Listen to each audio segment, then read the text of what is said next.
7 signes que je suis dans ma destinée.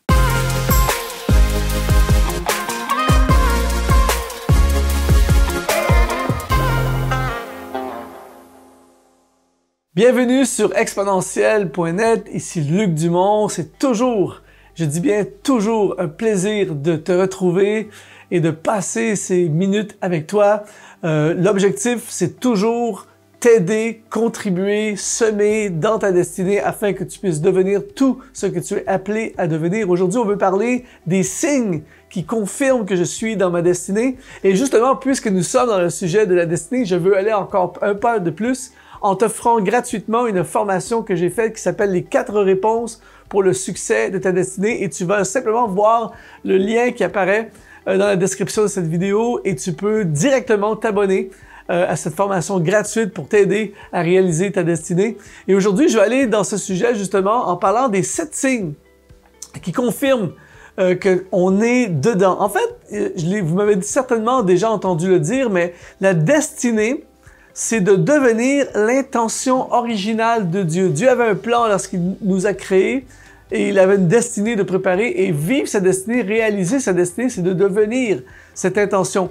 Et en fait, ce qui est important de comprendre, c'est que la découverte et le déploiement de notre destinée est un projet de vie. C'est pas quelque chose que je règle aujourd'hui à 100%, c'est un projet de vie que je développe pendant mon existence. Mais j'ai quand même compilé 7 signes qui confirment que je suis en train de réaliser ma destinée. Et le premier signe, c'est ce que je fais implique mes dons et mes talents. Si je peux prendre l'exemple, je prends souvent l'exemple du manufacturier. Dieu est notre manufacturier divin et il nous a créés avec une intention. Si par exemple, vous allez voir le manufacturier de voitures de course, vous allez vous apercevoir que la voiture de course, eh bien, les manufacturiers de voitures de course vont créer, manufacturer un moteur beaucoup plus performant dans ces voitures parce que l'intention est que cette voiture puisse faire de la course. Donc, elle doit avoir de la puissance. Donc, il va tout créer, le moteur et tout le reste, en fonction de pouvoir faire des courses. Et c'est un peu la même chose lorsque Dieu nous a créés. Il nous a créés avec des intentions différentes. Les intentions qu'il avait pour toi ne sont pas nécessairement les mêmes qu'il avait pour moi. Et donc, et c'est très important de comprendre ceci, il va nous équiper avec des dons et des talents qui vont nous permettre de réaliser l'intention qui est avec. Donc, si ta vie en ce moment n'implique pas d'aucune façon tes dons ou tes talents, ou très peu tes dons ou tes talents, il faut se poser de sérieuses questions. Parce qu'il nous a créés, il nous a équipés pour accomplir quelque chose de précis et mes dons me permettent d'accomplir ma destinée. Donc, quand tu sais que tu es à fond dans tes dons et tes talents, il y a de fortes chances que tu sois sur la route de la destinée. Ça, c'est un des signes. Le deuxième signe, c'est « je suis une solution pour quelqu'un ». En fait, la destinée, c'est de devenir une solution pour quelqu'un. Et la question que je me pose constamment et dans tout ce que je fais, c'est tout le temps, est-ce que je suis une solution? Est-ce que j'apporte une solution? Comment puis-je devenir avec mes dons et mes talents, avec la vie, avec mes ressources, avec tout ce que j'ai, comment je peux mettre ce que j'ai à la contribution de quelqu'un? Comment je peux régler le problème de quelqu'un? Et en fait, c'est ça qui est beau de la synergie des destinées. C'est-à-dire que, alors que moi, je règle les problèmes de quelqu'un ou je suis la solution pour quelqu'un, j'ai moi aussi des problèmes à régler. Et il y a d'autres personnes qui, en déployant leur destinée, deviennent des solutions pour moi. Alors, imaginez une société où 100% de la population serait dans sa destinée. Eh bien, il y aurait beaucoup de problèmes qui seraient réglés. Mais on ne peut pas régler le problème d'une société, mais on peut régler nos problèmes à nous, à toi et moi. On peut regarder à toi et moi ce que nous pouvons faire. Alors, pose-toi toujours la question, que ce soit dans ton travail, que ce soit dans tes études, que ce soit dans le déploiement de tes dons, dans ton ministère, comment puis-je être une solution? Est-ce que je règle le problème de quelqu'un? Donc ça, c'est un des signes que je suis dans ma destinée. Je suis une solution pour quelqu'un. Troisième signe, je ressens la paix de Dieu. Et ça, c'est ça qui est beau de la destinée. C'est pour ça que je prêche à fond la destinée. C'est-à-dire que les gens, souvent, sont troublés, ont une vie troublée. Si tu veux vraiment avoir la paix dans ton cœur, Deviens l'intention de Dieu. Vis une vie intentionnelle sur ce que Dieu avait comme intention lorsqu'il t'a créé. Je cite souvent ce passage, et je vais encore le citer aujourd'hui dans le psaume 84, verset 6. « Heureux ceux qui placent en toi leur appui, ils trouvent dans leur cœur des chemins tout tracés. » Et en fait, la destinée, c'est d'être sur la voie, V-O-I-E, d'être sur la route que Dieu a tracée pour chacun d'entre nous. Donc, quand tu es sur la route que Dieu veut pour toi, quand tu marches dans la volonté de Dieu, c'est son désir pour toi, eh bien, il y a à l'intérieur de toi et moi une paix qui prend place. C'est inexplicable. La paix de savoir que ce que je fais, c'est ce qu'il veut. Et souvent, un des facteurs qui fait en sorte que souvent on est troublé, c'est qu'on n'a pas l'impression de faire la bonne chose. On se demande si on est à notre place. On se pose des questions.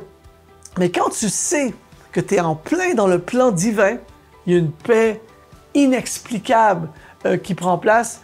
Et c'est pour ça que des fois, il y a des gens qui ont un super beau boulot ou qui font beaucoup d'argent, mais qui sont quand même troublés parce que ce n'est pas ce que Dieu avait pour eux. Donc, cherche à être dans son plan et tu vas vivre une paix. Quand tu es dans la paix, il est fort possible que tu es dans ta destinée. Quatrième signe, c'est « j'ai une motivation supérieure ».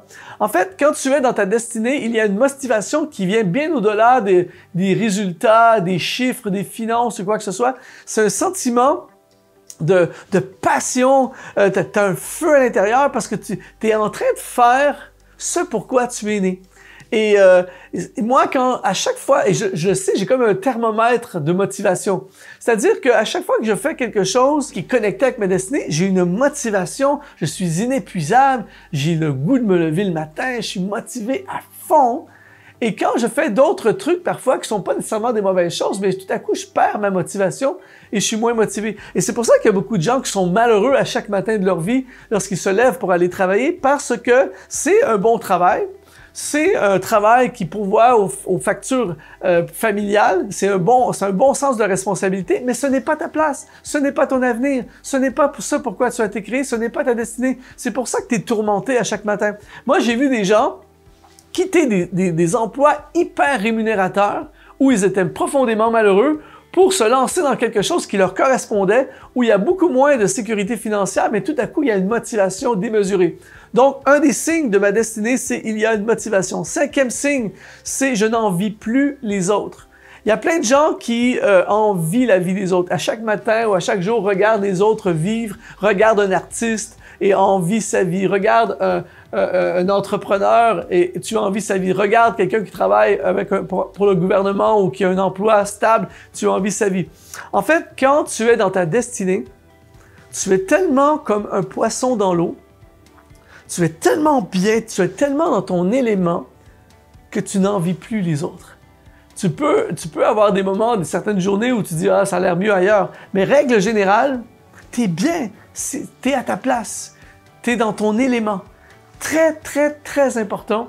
Donc, si tu es constamment en train d'envier la vie de quelqu'un d'autre, il est fort possible que tu n'es peut-être pas à la place pour laquelle tu as été créé. Sixième signe que je suis dans ma destinée, j'ai une force surnaturelle. Ça, c'est un truc qui m'épate année après année.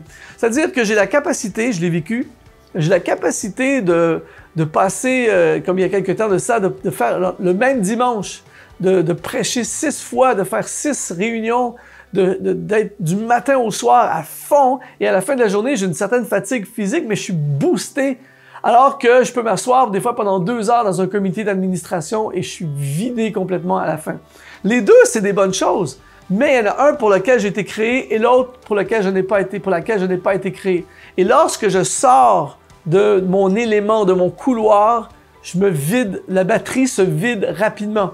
Quand je suis dans mon couloir, dans ce pourquoi j'ai été créé, dans ma destinée, au lieu de me vider, je me recharge. C'est très, très puissant. Donc, il y a une force surnaturelle quand tu es dans ta destinée. Et septièmement, ma vie prend tout son sens.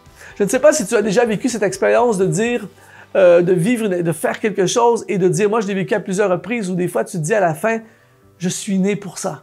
J'ai été créé pour ça. Tu vis quelque chose, tu es à fond dedans et tu dis, wow, vraiment, c'est la raison pour laquelle je suis sur la terre. Alors ça, c'est l'ultime, mon ami.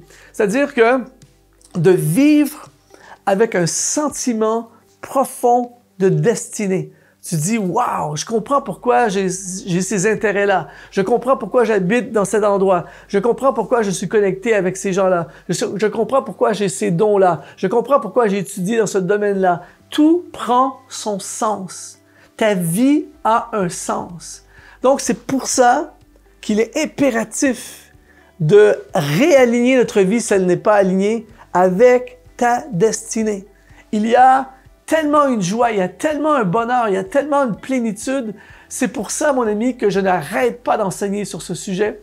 Et ma prière pour toi, c'est que tu puisses toi aussi découvrir et entrer dans ta destinée. Si tu as ces 7 signes à fond dans ta vie, il est fort probable que tu es en plein cœur de ta destinée. Si tu es loin de ces 7 signes, mon ami, il est encore temps, il faut réaligner sa vie, il faut apporter des changements, mais il faut absolument t'aligner avec le plan divin pour toi, la destinée divine. Encore une fois, il y a cette formation et les 4 réponses pour la réussite, le succès de ta destinée. Tu peux t'abonner à cette formation gratuite en allant dans le descriptif de cette vidéo. Merci d'avoir été là, c'est Luc Dumont ici. Toujours un plaisir, un honneur de contribuer à ta vie et je te dis à très bientôt.